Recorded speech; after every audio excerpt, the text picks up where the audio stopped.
É muito bom encontrar você aqui no nosso programa Evidências, na nossa constante busca por fatos que comprovem a veracidade histórica da Bíblia Sagrada.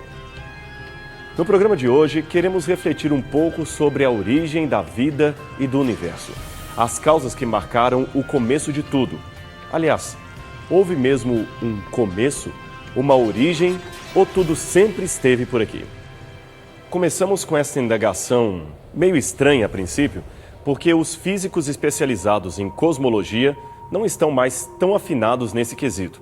Existem algumas posições bem recentes, completamente conflitantes entre si e que são defendidas com unhas e dentes por renomados especialistas da área.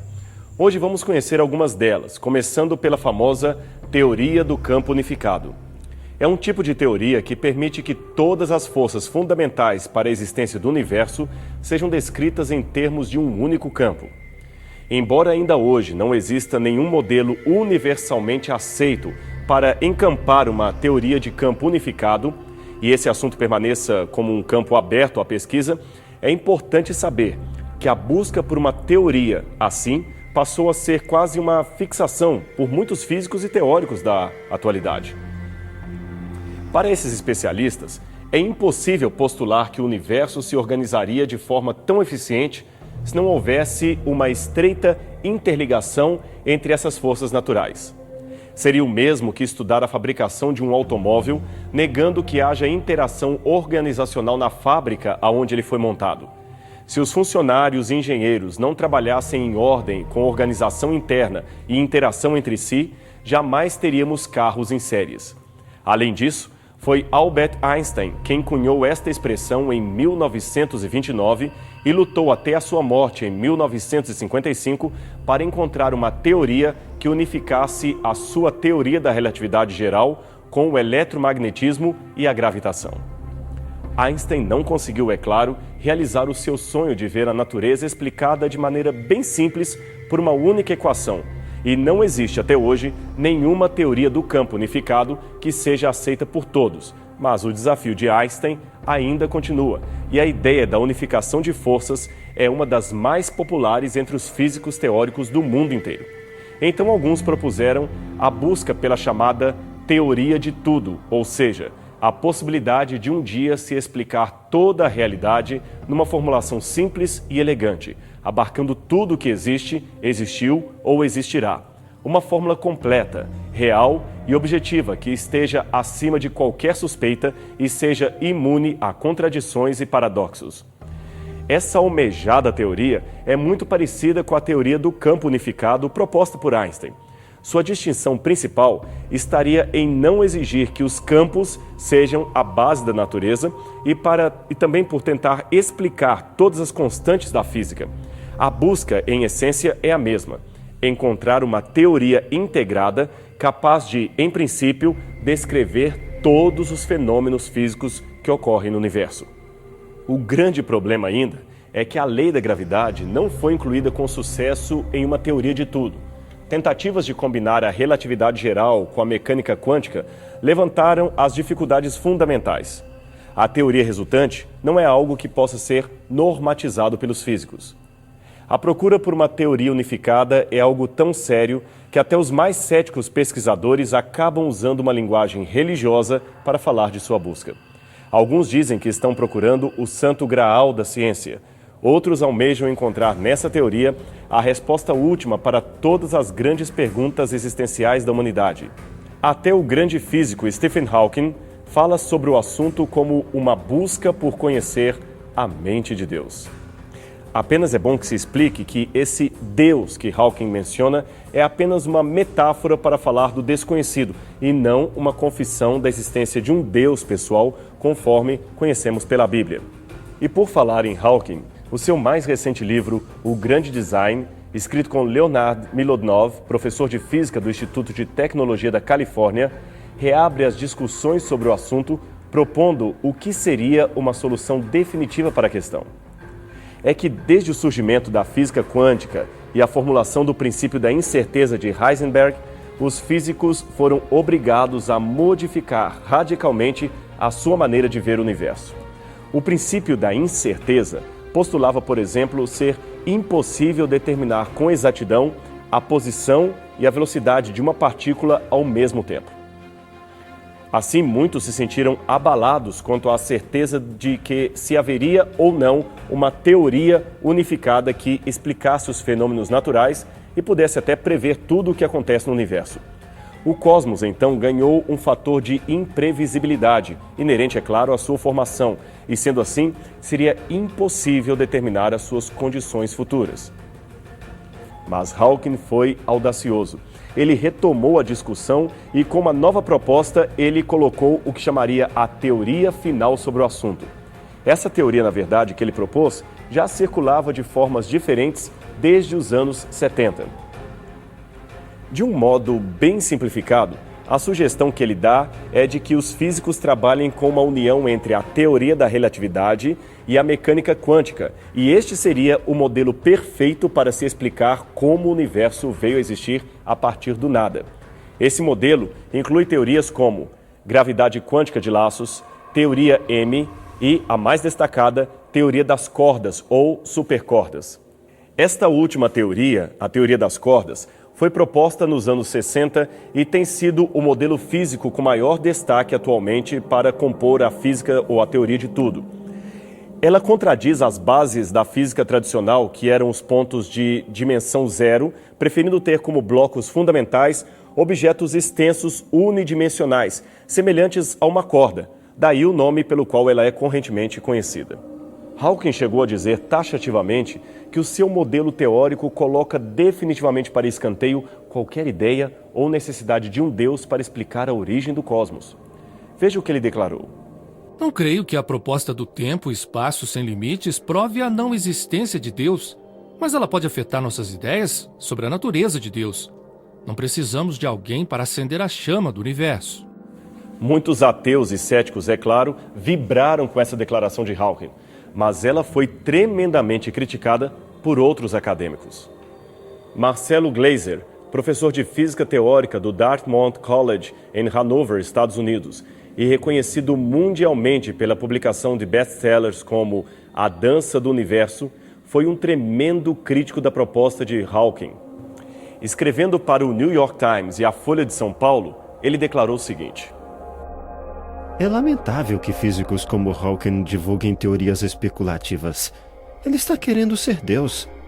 Ele afirma que tem novos argumentos que colocam Deus para escanteio de vez. Será? O desafio das teorias a que Hawking se refere é justamente estabelecer qualquer traço de evidência observacional. Até agora é inexistente. Não sabemos nem mesmo se essas teorias fazem sentido. Certas noções não parecem ser testáveis.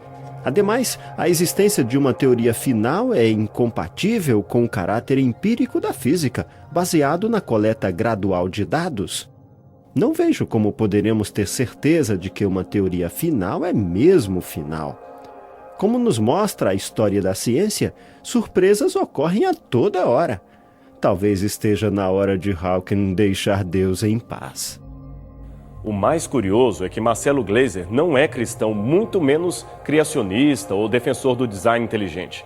Ele é um físico ateu que reconhece uma falha sistêmica na argumentação de seu colega. Seu mais recente livro, Criação Imperfeita, é igualmente polêmico e subverte mais de 25 séculos de pensamento científico ao considerar enganosa a noção científica de que a natureza é regida pela perfeição. Para Gleiser, apesar dos corajosos esforços de muitas mentes prodigiosas como Newton, Einstein e outros, a teoria de tudo permanece evasiva. O universo não é elegante, ele diz. É um glorioso caos criativo. Gleiser argumenta que essa busca por uma teoria unificada das forças da natureza, que obcecou grandes cientistas do passado e ainda conduz muitos estudiosos de hoje, está fundamentalmente desorientada. Todas as evidências apontam para um cenário no qual tudo emerge de imperfeições fundamentais, assimetrias primordiais na matéria e no tempo, acidentes cataclísmicos no início da vida na Terra e de erros na duplicação do código genético. Quanto a Deus, Gleiser é categórico. Para ele, a ciência não pode admitir a existência de algo que não pode ser provado materialmente. ele prefere trabalhar com uma explicação que use recursos demonstráveis. E, mesmo reconhecendo que haja na física muitos mistérios ainda não resolvidos, ele não acredita que Deus seja uma boa opção para o preenchimento de lacunas teóricas. O melhor para ele é deixar Deus e todas as questões filosóficas ou teológicas fora do campo da ciência. Mas a descrição caótica do cosmos proposta por Glaser também não é uma admissão unânime de todos os físicos. Alguns especialistas, mesmo dentre os escritores ateus, descrevem com tanta admiração a ordem do cosmos que chegamos a pensar se eles e Glaser estão realmente olhando o universo através do mesmo telescópio. Eric Carson é um exemplo dos que se assombram diante do não caos, mas da organização cósmica. Astrônomo veterano do Planetário Adler de Chicago e professor de física quântica na Wake Forest University, ele escreveu o seguinte: o surgimento do cosmos é um evento incrível e extremamente bem ordenado. É exatamente o oposto de um evento caótico. Mas a polêmica entre os físicos não termina por aqui. O Dr. Mário Novello, físico do Centro Brasileiro de Pesquisas Físicas, no Rio de Janeiro, critica posições como a de Glaser, afirmando que a cosmologia hoje se transformou numa coisa trivial, simplesmente saber qual percentagem da matéria desta ou daquela categoria existe no universo. Tão preocupante quanto isto, afirma o especialista, é o jeito snob com que cientistas lidam com a filosofia e a metafísica, e por que não dizer com a religião. Para o professor brasileiro, isso impede os colegas da física de refletirem sobre o que fazem. Eles acabam se formando, conclui ele, em técnicos extremamente competentes, mas apenas técnicos, nada mais do que isso. Novello também lançou em 2010 um polêmico livro intitulado Do Big Bang ao Universo Eterno. Nele, o físico resume a sua defesa da ideia de que o Big Bang não foi o começo de tudo. Aliás, para ele, o Big Bang nem pode ser considerado de modo científico. O autor não duvida, é claro, de que num passado remoto o universo esteve condensado. O problema, a seu ver, é identificar este momento em que começa a expansão com o começo de tudo. Para Novello, o tão divulgado Big Bang não é o marco zero da existência, pois houve algo antes, e esse algo é o próprio universo, que é eterno. Veja que, contrariando a propaganda antirreligiosa de muitos sites por aí, não são apenas religiosos ou ignorantes que rejeitam as chamadas incontestáveis teorias, como a da evolução das espécies ou, neste caso, do Big Bang. Sendo também ateu, o Dr. Novello, que é respeitadíssimo mundialmente, apresenta as razões técnicas porque, para ele, o Big Bang é equivalente aos mitos religiosos, como ele mesmo diz. O estranho, nesse caso, é vê-lo defendendo uma teoria tão anticientífica como a da eternidade do cosmos, que já foi descartada pela maioria dos seus companheiros de física. A maioria absoluta dos físicos acredita que o cosmos, que o universo, teve um começo. Mas, nesse caso, a dificuldade do especialista em aceitar o modelo tradicional de seus colegas é até compreensível. Imaginar o universo complexo, surgindo de um vácuo cósmico, de um zero absoluto, sem qualquer matéria ou energia, é algo que precisa ser considerado dentro do programa convencional da física, isto é, sem violar as leis observadas no nosso universo. Ora, embora o nada dos físicos possa não ser um sinônimo perfeito do nada definido por filósofos e metafísicos, uma coisa é certa: do nada, nada se produz, ou como se diz em latim, ex nihilo nihil fit. Logo, somos obrigados a repetir a pergunta de Heidegger em sua aula inaugural sobre metafísica: por que existe algo ao invés de nada? Aí, só nos restam 3 hipóteses. Primeiro, ou contrariamos a máxima metafísica e passamos a dizer que do nada algo se produz, ou, segundo, admitimos uma causa primeira, eterna e fora do universo, que teria produzido tudo o que existe. Essa causa, evidentemente, tem tudo para ser chamada de Deus. Mas aceitar isto seria romper com o ateísmo clássico. Então Novello, coerente com sua negação de Deus, preferiu outro rumo, convenhamos, mais honesto com a sua descrença. Ele preferiu dizer, numa terceira hipótese, que não houve começo a partir do nada, O universo, para ele, surgiu de um estado anterior que pode, inclusive, ser a contração de outro universo mais antigo e assim sucessivamente rumo a um retrocesso infinito. A esses modelos cosmológicos dá-se o nome de modelos cíclicos. Sabe, às vezes alguns acadêmicos que afirmam que a crença em Deus é religiosa, não empírica e, portanto, não racional, esquecem eles mesmos de colocar suas próprias convicções sob o escrutínio da razão e do empirismo que tanto exigem ao criticar a fé. Se o fizessem, perceberiam que também dependem da fé para fazer certas afirmações que não são completamente demonstráveis pelo modo científico. Tanto é que eles mesmos, inequivocamente ateus, se digladiam entre si, acusando-se uns aos outros de estar defendendo um mito e não um modelo realmente científico. Nós mostramos essas contradições aqui nesse programa para que você veja que nem tudo é harmonia no mundo da pesquisa acadêmica. Se um religioso convicto questionasse qualquer uma dessas grandes mentes, seria, é claro, taxado de fanático, leigo, pré-moderno, etc. Mas, como você pode ver, as críticas partem dos próprios acadêmicos. A crítica parte dos próprios ateus. Isso mostra que o sistema acadêmico, aparentemente predisposto a questionar a existência de Deus, não está coeso em seu discurso. Ele é confuso, hipotético, não empírico e apresenta sérias contradições entre seus pares que nem sempre são percebidas pelo público em geral. E, em alguns casos, nem mesmo por alguns alunos que cursam alguma faculdade nas grandes universidades. Veja essa experiência contada por um estudante de teologia num determinado blog da internet.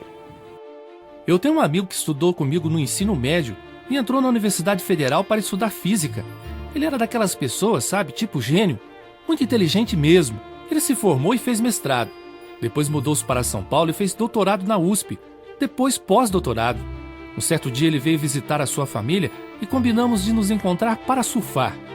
Eu, maravilhado com o mar e o dia lindo que fazia, falava constantemente em Deus. Dizia que Deus havia criado tudo aquilo e que Deus o amava. Ele apenas mostrava uma certa ironia pelo que eu falava. Ao que eu cheguei para ele e perguntei: "Fulano, você não concorda comigo que foi Deus quem criou tudo isso?" Ele disse: "Como acreditar naquilo que a minha área de estudo nega constantemente? Eu não posso ir de encontro a mim mesmo." Você viu? Muitos têm a errônea ideia de que as posições da física são claras e unânimes entre os especialistas, que não há discordâncias sérias entre eles e que a existência de um Deus pessoal é algo que já foi completamente banido, que está fora de questão nas discussões científicas, que nenhum cientista sério considera a hipótese de Deus ao formular o seu modelo. Ora, todas essas conclusões estão muito distantes da realidade dos fatos. Há grandes físicos que não deixam de considerar Deus em suas hipóteses de trabalho. E um exemplo seria o reconhecidíssimo doutor Alan Sandage, ganhador em 1991 do prêmio Crafoord, que seria o equivalente ao Prêmio Nobel da Astronomia. Antes de falecer em 2010, ele declarou: "A coisa mais incrível para mim é a própria existência. Como que uma matéria inanimada pode se organizar e se contemplar? O mundo é demasiadamente complexo em todas as suas partes e interconexões para ser produto apenas de uma chance. Para mim, Deus é a explicação para o milagre da existência." O Dr. Sandage, só para constar, foi apontado por vários órgãos internacionais como um dos maiores físicos do século XX. E o seu conceito de Deus não é simbólico, é real. Ele não era um ateu, era um crente convicto. Um mês antes de sua morte, Einstein escreveu o seguinte: "Parece duvidoso que uma teoria de campos possa explicar a estrutura atomística da matéria e a radiação, bem como os fenômenos quânticos.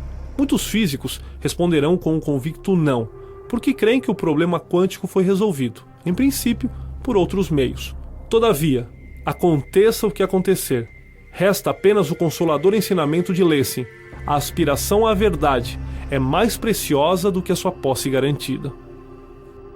É justamente essa busca da verdade mencionada por Einstein que levou outros, se não a crerem no Deus da Bíblia, pelo menos a admitirem que os fatos encontrados no universo apontam para algo ou alguém especial que formulou tudo isto e o colocou à nossa disposição. O cosmologista Paul Davies, professor na Universidade Estadual do Arizona, declarou: Quando analisamos o desenvolvimento do universo, parece haver um plano coerente. A natureza não é a justa posição de eventos coincidentes, mas a manifestação de leis matemáticas engenhosamente entrelaçadas. Como já vimos no debate sobre a teoria do tudo, alguns cientistas concordarão com Davies, outros não. O físico Freeman Dyson fez uma declaração bem parecida. Ele disse: Quanto mais estudo o universo e os pormenores de sua arquitetura, mais evidências encontro de que o universo, de alguma forma, devia saber que nós estávamos chegando. É claro que o universo apresenta realidades que parecem falhas e realidades que parecem acertos. Isso não é problema para a narrativa bíblica, que trabalha com as noções de plano divino versus hiato lapsariano. O hiato lapsariano é uma transgressão da lei de Deus ocorrida em nosso planeta e que causou uma espécie de parênteses na eternidade e também nos condicionou a situações e contextos antagônicos ao projeto original de Deus. É por isso que a vegetação produz flores, mas também espinhos, simetrias e aberrações genéticas. O milagre da vida é contrastado ao desastre da morte. Mas seja qual for a noção de projeto, ela está lá, muito bem delineada.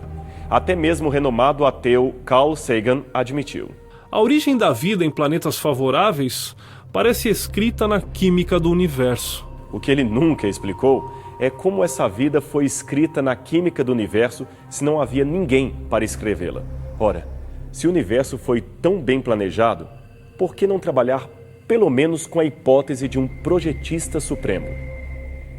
Ora, não podemos descartar ou ignorar evidências e fatos científicos apenas porque eles apontarão alguma hipótese que contrarie a disposição ateísta de muitos acadêmicos. Tal comportamento não seria consistente com as próprias leis indutivas propostas por Stuart Mill, que propõe a verificação de todas as probabilidades razoáveis. E são os próprios cientistas que estão admitindo a lógica de um universo planejado. Em 1802, o clérigo e teólogo William Paley explicou por que acreditava no Criador. Ele imaginou que se estivesse andando num lugar e visse apenas rochas e pedras, poderia acreditar que tudo era resultado aleatório de leis naturais. Mas, se junto das pedras encontrasse, quem sabe, um relógio, ele seria então obrigado a acreditar que ali havia um projeto. O relógio continha uma coleção de partes, engrenagens complexas, trabalhando juntas para um propósito que seria marcar as horas. Pelo simples fato de um relógio ter todas as evidências de um projeto e um objetivo, ele era obrigado, com base nisto, a imaginar um projetista, um relojoeiro. Ora, admitindo que o universo é muito mais complexo do que um relógio, por que não seria razoável supor que ele também teria um relojoeiro, como aliás admitiu até mesmo Voltaire? Um relojoeiro, um projetista, que através da criação revela não apenas a sua existência, mas também o seu amor. Perceba isto hoje. Olhe o universo, analise a natureza e descubra um Deus de amor que o ama e deseja salvar você e a sua família. Até o próximo programa.